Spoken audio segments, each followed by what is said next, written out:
you guys. We're stressed, but we're doing it. Welcome to episode 1 of Chits and Chats. In Afrikaans. Klits and klets. And we're playing on the double meaning of? Klits. Yeah. Also the klets, like klets, but also like Yes. yes. Okay. Absolutely. Ru, We're tell happy me. to be here. We are. We Very are so happy. happy to be here. And I think privileged, actually. privileged. Yes, we are. And blessed. Really, really blessed. Very blessed. Let me start with Ru. Tell me a little bit about who you are. I want to know where you're from. I think I know like most of the story, but I feel like this is a good time for me to also get to know you better Absolutely. and a little bit more detail. Yeah. So, Originally from Durban, South Africa. Grew up in KZN my whole life. Was raised by a single mom from honestly the age of like 2. My dad moved over to the United States when I was about 4, and I would see him, you know, like once a year, but in general, you know, I was kind of just with my mom. Moved around a lot. My mom worked a lot, so I was always, you know. how was that? It was quite tough, you know, but I do think it kind of made me who I am because I'm very adaptable now, and it really taught me like how to make friends really quickly. Like my mom used to always actually tell me when I go to a new school on the first day, she'd be like, when you come home, give me 5 names of people that you met today. Okay. And then I would come home and be like, like 20 names, different names. Like I met all these people, made all these friends, and that really just helped me a lot, you know, to just really adapt quickly. So I feel like I used it as my advantage to be in different schools where a lot of people would find that challenging. But for me, I used it as like a superpower. Yeah. It was great. Okay. How did you go from you know, jumping schools to schools? How did you end up after that, you know, getting to a point where I need to actually deal with school as a normal, like not a normal kid, you know, what is that? Absolutely. But like, how do you think that actually influenced your school life or, you know, your relationship with your mom? Yeah, you know, my gran was a big part of my upbringing as well. So she would always be like that support system, especially in the times when my mom was actually traveling a lot for work. Yeah. I was, however, from grade 10 to grade 12, which is like very important years, I feel, of the schooling. I was in the same school. And that was kind of like also a thing that they understood, like, you know, I can't be jumping around in those years because that's important and it's going to be difficult for me academically as well. Yeah. So, yeah, that was actually really nice. I was in a co-ed school my whole life. Okay. And then when I got to grade 10, I actually was in an all-girls school. Oh, wow. Did I know that? I feel like I didn't know that. I don't know. But yeah, and that was quite a change, obviously. Of course. Being around like, you know, just feminine energy. It was really nice, but do you think that maybe sparked you being I don't know. a leta? Lesbian, really, sorry. Yeah, I really don't know. But, you know, growing up, like I was kind of just, I never thought like I would be interested in women, and even when I was in the all-girls school, like I was never attracted to any girls there. Same. So yeah, I really don't know. Maybe it did, maybe it didn't. Okay. Yeah. Do you think someone in your high school, maybe when you were in an all-girls school, was like a gay awakening, or did you have like a gay awakening somewhere else? Never? Never. You were my gay awakening. No. Yes, girl. Really? That was, yeah. Yes, no, I really was always just, you know, kind of a limit vrye nie bonnel, which is kind of like hooking up just with, and it was always men. Yeah. Like it was never same, no, for never me too. Women. And I did, however, like I never found myself in a long-term relationship with a guy. You know, I only had one boyfriend, honestly, and after like 3-4 months, I was just like, gotta go. Yeah.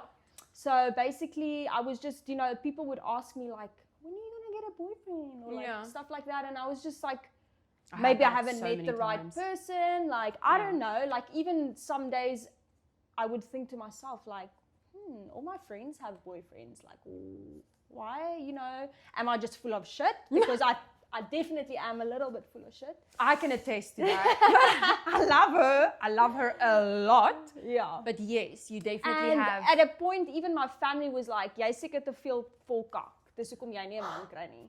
And that for me was kind of Facts. like, maybe I am, you know, Yeah. who knows. But I just kind of rolled with it. And yeah, I really never ever saw myself being with a woman until I met you, my girl. Oh, my girl. So let's see, Mikey, where are you from? Tell me a little bit more. I also know a little bit, but I feel like there's always more to know. Oh, there's always more to know. So originally, I actually lived in Durbanville in South Africa. Okay. And that's more like suburban living. And I was in a primary school called Eversdal.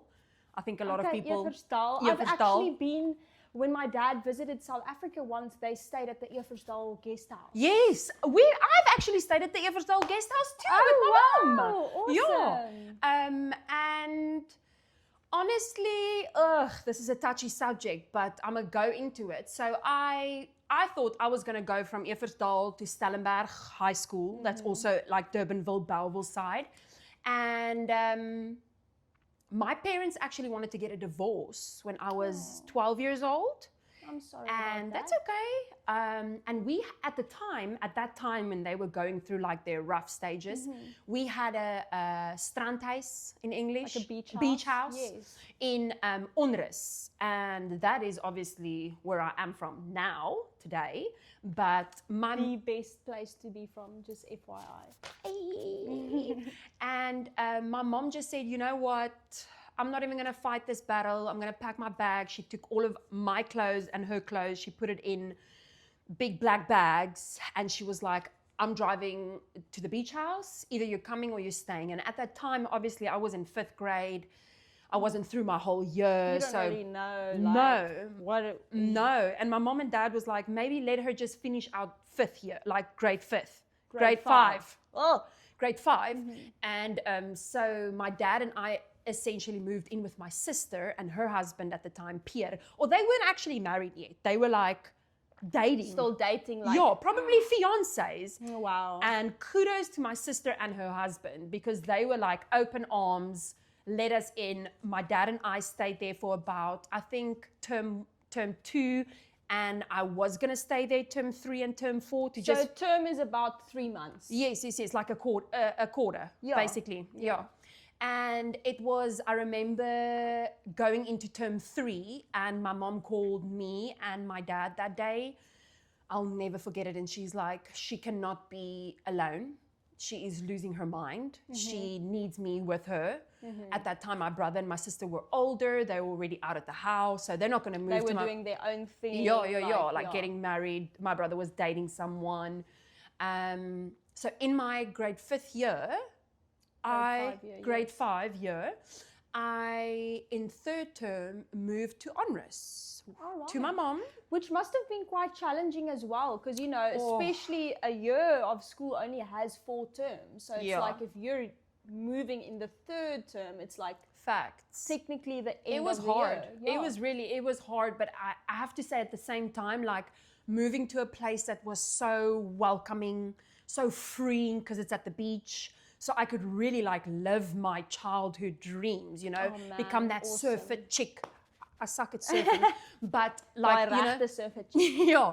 And just being able to go to the beach every day and like, you know, the friends that I made there were super chilled, super laid back. And I'm sure Onrus at that time was pretty underdeveloped Oh, compared to what it it was is today. because that was about like 2008, 2007. Oh yeah, It was not what it is today. Peaceful, like now, you know, it's obviously full of like The very people hectic, coming like, on vacation and like just Yes. coming into the town. peak over.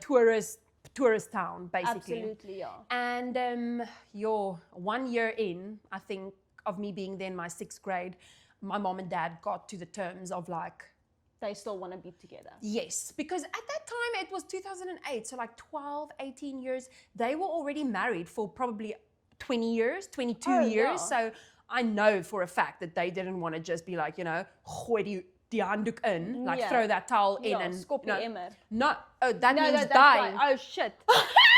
Sorry.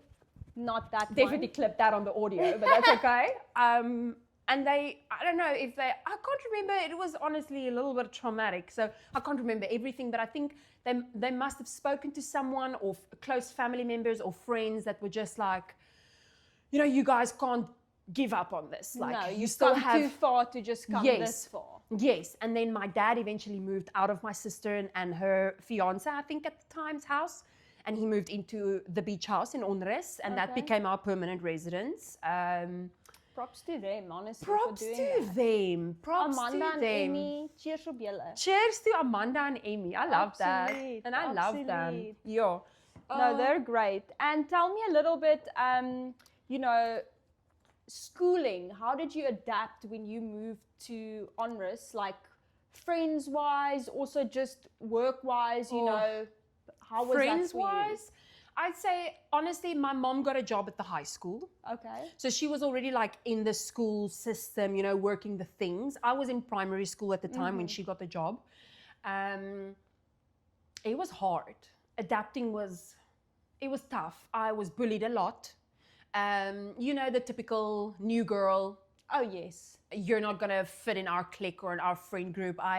I'd gone through two years and about a quarter of hectic bullying to the point where I was like, I want to go back. Like, Yeah. I don't want to live here anymore. I want to go back to my old school. This is not for me.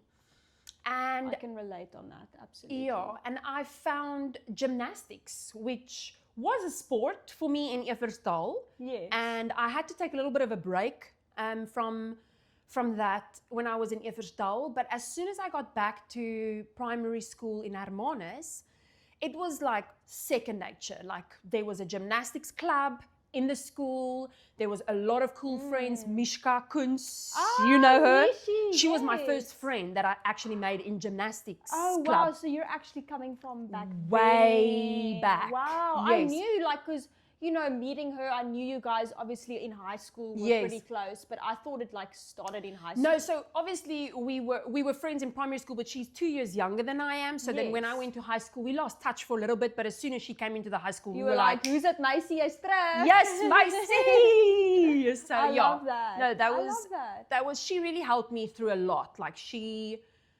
every day after school, I was like, I had the worst day. Like, people really just tugged at me, and people were really like just trying to, just get it out of me. And you know how kids can be. Kids can be really mean. Really mean. Sometimes, the So stuff I hear, and I'm like, oh my word, that is really damaging, And Yeah. obviously, I think it can make you stronger as a person. Facts. Absolutely. It definitely going did. through that, because if you kind of just have everything smooth sailing, I don't think you really have the opportunity to really learn, to have that grit. You know? Yeah. So to stand up for yourself. 100%. And I do feel like it's bringing some memories back when I moved schools a lot. I would say up until grade 10, Yeah. I probably wasn't in a school for longer than a year and a half. Oh, It was wow. very, some of the schools I even came back to 2 or 3 times. Yeah. It was just always up and down. And I remember grade 9, I basically moved to a school where I went into boarding school, and I was very upset. I still remember that, because I basically was very happy in the school I moved from. Yes. And obviously I had my best friends, and coming to this new school, every day I went, I was still thinking of my old friends Yeah. and my old school, and crying every day. Yeah, and that just was the being same for me, yeah. Why did I have to move? And to a point where I actually moved back to the old school. It worked out the way it should have worked out. Okay. But that was definitely a challenge. I get that. And props to you for making it through, because I feel like that's really what made us who we are today. 100%. I don't think I would have been this confident and this I don't give a fuck. People can say what they want, people can do what they want. I really don't care. Because there were times where we did give a fuck. Oh, and yes, then- I was bullied so bad that for a whole year I went to go eat my lunch break time in the classroom with one of my favorite teachers. So it was tough. It was tough. And I feel like in 7th grade only, I was like, you know what? Actually, I don't need to be friends with these guys. I can Period. find other friends. And that's where Mishka and I really connected. I love that. And that was about it. High school was the same. I was very soon in my eighth year, grade 8. Yeah. What do you call that? Eighth Yeah, grade. 8th grade. I started dating, and it was an interracial relationship with a guy, with a boy. Yeah. And that just started the bullying all over. Like, it was. Oh, I'm sure. And it This was white something. girl coming in. Yes, yeah. yes. It was a lot of that, and people just, just going at it and tugging at it and trying to, like, I don't know, break us up or get me to move schools, or I don't know what they were trying to do, but they definitely tried their best for 5 years. Bring you down and 100%. really. I'm sure that was also difficult in your relationship with It the was. guy, because that's It like, was. I'm sure, causing friction or fights. And my parents did not agree with it. Like, okay, let me start there. I did grow up, I would say, not like super conservative, but definitely more conservative than liberal. Yes. Like, it was, I'm not even going to sugarcoat it. It was frowned upon in my household. Like, my dad, love you, Brombeer. It was a no-no. Yeah. And I also came to terms with the fact, like, that's the time that they grew up in apartheid in South Africa. That is all they know. That is what they know. That is what they know. And I can't always blame them for the way they grew up or the times they grew up. Like, that's how their mind was programmed to. They were indoctrinated with, this is bad and you can't do this and you can't allow that. And I feel like that's my whole high school, what I was getting from my mom and my dad, even though they were amazing. Like, they were really still, like, telling me that they love me regardless, and they would accept me regardless, but, like, it's not accepted. And I mean, do you then really love me regardless? Do you then really accept me regardless? At that time, it was didn't kind of feel like it. Contradicting. Yes. Your actions are contradicting what you say Exactly. And that was hard. I also went through a relationship that was extremely toxic. Yes. I'm not at fault. I'm definitely a part of the problem.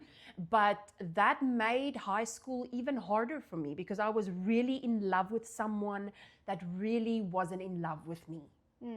And that was hard. I'm sure. That was really, really hard. And I think most of my high school years, I can't really remember a lot because of that trauma. Yeah, they say usually when you've gone through, like, immense trauma, like, it's like your brain just shuts out that part. And growing up, I feel like there's definitely patches of my life that it's like maybe a time period of like 3 to 5 years. Yes, that's me like, too.